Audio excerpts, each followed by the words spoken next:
પહેલા પ્રેમ થયો, લગ્ન કરીને 3.5 વર્ષ સાથે ગુજાર્યા, એક સંતાનના માતા પિતા પણ બન્યા અને પછી એન્ટ્રી થાય છે એક યુવતીની. તે યુવતીને પામવા માટે તે પતિએ પોતાની જ પત્નીની ગળું દબાવીને હત્યા કરી નાખી છે.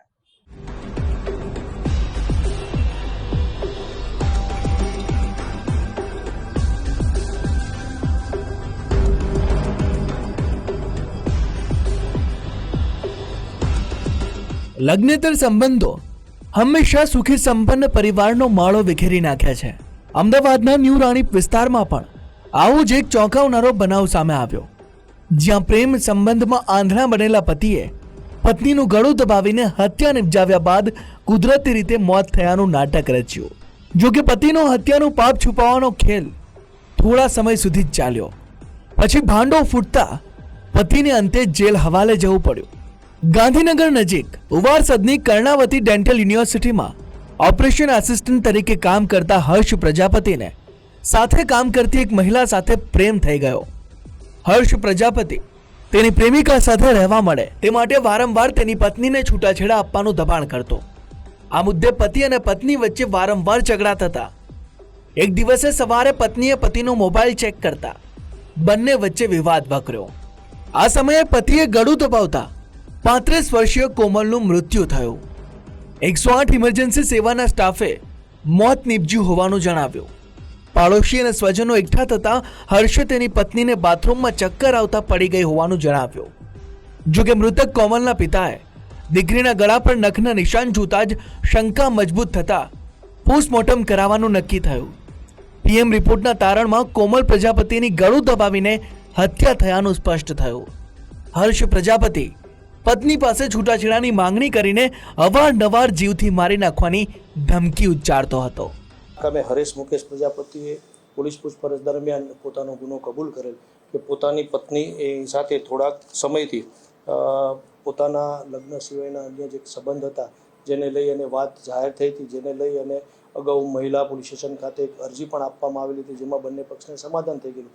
ત્યારબાદ પત્ની સાથે આ બાબતે લઈ અને અનેક વખત અલગ અલગ પ્રકારે ઝઘડો થતો હતા, જેમાં ઘરે એના ફાધર અને બ્રધરના નિવેદન લેતા તેમાં પણ જણાવ્યું કે આ કામના આરોપી થોડો ઉગ્ર સ્વભાવનો હોય, પત્ની સાથે વારંવાર ઝઘડો તકરાર કરતો હોય, ગાળાગાળી કરતો હોય અને બનાવના દિવસે સવારમાં મોર્નિંગમાં બંને વચ્ચે મોબાઈલ જોવા બાબતે ઇસ્યુ થયેલો અને એની પત્ની અને મોબાઈલ જોવા ના પાડીને શંકા વ્યક્ત કરી, જેમાં બંને વચ્ચે શાબ્દિક ટપ્પાટપ્પી ચાલુ થઈ અને ત્યારબાદ આરોપીએ મહિલા ઉપર હાથ ઉપાડેલો અને મહિલા દ્વારા એમનો ઓપોઝ કરવામાં આવતા આરોપીએ પોતાના હાથેથી ગળચી દબાવી અને જે તે સમયે એને શ્વાસ સમજાય ત્યાં સુધી પકડી રાખેલી એવું એનું કહેવું છે. અને ત્યારબાદ એ જે ઇન્જરી થયેલી એના કારણે એની થોડો સમયની અંદર શ્વાસ રૂંધાવાથી મૃત્યુ થયેલું હોય. હત્યા બાદ નાટક કર્યું. 4 એપ્રિલે સવારે છૂટાછેડા બાબતે થયેલા ઝઘડાને લઈ આવેશમાં આવી ગયેલા હર્ષે ગળું દબાવી પત્નીની જીવન લીલા સંકેલી લીધી.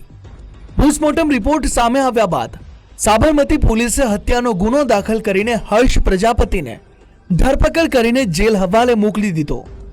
પત્નીના હત્યારા હર્ષ પ્રજાપતિની પૂછપરછ દરમિયાન પરિવારના અન્ય કોઈ સભ્યોની મદદગારી છે કે કેમ તે અંગે વિગતવાર પૂછપરછ કરવામાં આવશે. જો ગુનામાં પરિવારના અન્ય કોઈ સભ્યની સંડોવણી સામે આવશે તો તેમની સામે પણ કાયદેસરની કાર્યવાહી હાથ ધરવામાં આવશે. પ્રથમ મરણ જનાર મહિલાના એક લગ્ન થયેલા હતા અન્ય જગ્યાએ સામાજિક સ્તર ઉપર અને ત્યારબાદ કોઈ કારણોસર તેના છૂટાછેડા થયેલા. ત્યારબાદ આ કામના આરોપી હર્ષ સાથે તેની પરિચય થયેલો અને કોમલબેનને બંનેના પરિવાર સંયુક્ત રીતે સમજી વિચારીને બંનેના લગ્ન કરેલા. લગભગ 3.25 વર્ષ જેવો લગ્નગાળો છે અને એને 2.5 વર્ષ કે 2 વર્ષનું એક બાળક પણ છે.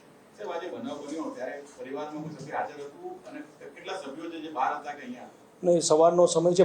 પ્રાથમિક પૂછપરછ કરી અને છેલ્લે સુધી અમને એવું જાણવા મળ્યું છે કે એનો ભાઈ આઈ થિંક નામ રોહન છે તે ઘરે હાજર હતો. એના પિતા સવારે કામ ઉપર જવા માટે નીકળેલા પણ નીચે પોતાની ગાડી કે મોટરસાઇકલ સાફ કરતા હતા.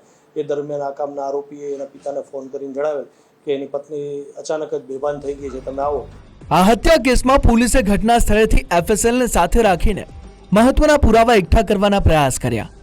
આ ઉપરાંત અવારનવાર થતા ઝઘડા મુદ્દે મૃતકના પાડોશીઓની પણ પૂછપરછ કરવામાં આવશે. મૃતક કોમલના અગાઉ એક લગ્ન બાદ છૂટાછેડા થઈ ગયા હતા, જે બાદ વર્ષ 2022માં હર્ષ પ્રજાપતિ અને કોમલે બંનેના પરિવારની સહમતિથી પ્રેમ લગ્ન કર્યા હતા. અંદાજે 3.25 વર્ષના લગ્ન જીવન દરમિયાન એક 2.5 વર્ષનો દીકરો પણ થયો. આડા સંબંધોના ચક્કરમાં માતાના મોત અને પિતા જેલમાં જતા એ 2.5 વર્ષનું બાળક અત્યારે નોંધારું થઈ ગયું છે. માનસી પટેલ, ગુજરાત ફર્સ્ટ, અમદાવાદ.